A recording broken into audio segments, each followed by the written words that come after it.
कहाँ जा रही हो बहू? स्कूटी की चाबी उठाते हुई प्रथा से सास ने पूछा।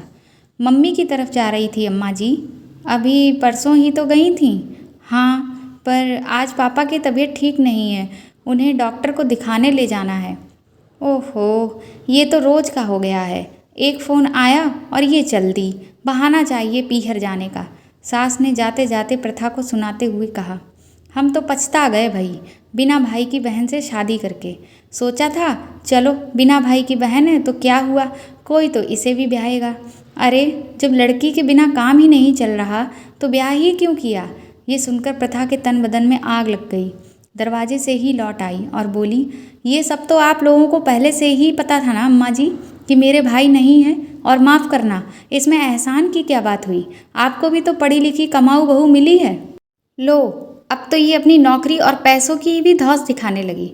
अजी सुनते हैं देबू के पिताजी। सास बहू की खटपट सुनकर बाहर से आते हुए ससुर जी को देखकर सास बोली, पिताजी मेरा ये मतलब नहीं था। अम्मा जी ने बात ही ऐसी की कि मेरे भी मुंह से निकल गया। प्रथा ने स्पष्ट किया। ससुर जी ने कुछ नहीं कहा और अखबार पढ़ने लगे। लो, कुछ नहीं कहा, लड़के को पैदा करो, रात रात भर जागो, गंदगी साफ करो, पढ़ाओ लिखाओ, शादी करो और बहुओं से ये सब सुनो। कोई लिहाज ही नहीं रहा छोटे बड़े का। सास ने आखिरी अस्त्र फेंका और पल्लू से आंखें पोंछने लगी। बात बढ़ती देख देवाशीष बाहर आ गया। ये सब क्या हो रहा है अम्मा? अपनी चहेती से ही पूछ ले। तुम अंदर चलो। लगभग खींचते हुए वह प्रथा को कमरे में ले गया। ये सब क्या है प्रथा? अब ये रोज की बात हो गई है। मैंने क्या किया है देव? बात अम्मा जी ने ही शुरू की है। क्या उन्हें नहीं पता था कि मेरे कोई भाई नहीं है? इसलिए मुझे तो अपने मम्मी पापा को संभालना ही पड़ेगा।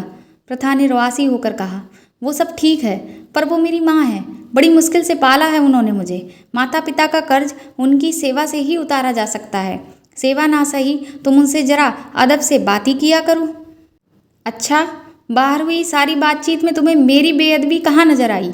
तुम्हें ये नौकरी वाली बात नहीं कहनी चाहिए थी। हो सकता है मेरे बात करने का तरीका गलत हो, पर बात सही है देव। और माफ़ करना, ये सब त्याग उन्होंने तुम्हारे लिए किया है, मेरे लिए नहीं। अगर उन्हें मेरा सम्मान और समर्पण चाहिए तो मुझे भी थोड़ी इज्जत देनी होगी। स्कूटी की चाबी और पर्स उठाते हुए प्रथा बोली। अब कहाँ जा रही हो? कमरे से बाहर जाती हुई प्रथा से देवाशीष ने पूछा।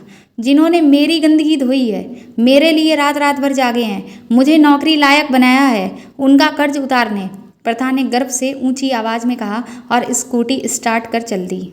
दोस्तों आप बताइए आपको यह कहानी कैसी लगी और क्या शादी के बाद लड़कियों की सिर्फ जिम्मेदारी अपने ससुराल और सास ससुर के प्रति ही होती है?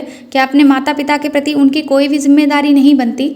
इस पर आपकी क्या राय है कमेंट बॉक्स में ज़रूर बताएं। और अगर आपको कहानी पसंद आई हो तो इसको ज़्यादा से ज़्यादा शेयर करिएगा, मेरे इस वीडियो को लाइक करिएगा और सब्सक्राइब करिएगा। Thank you.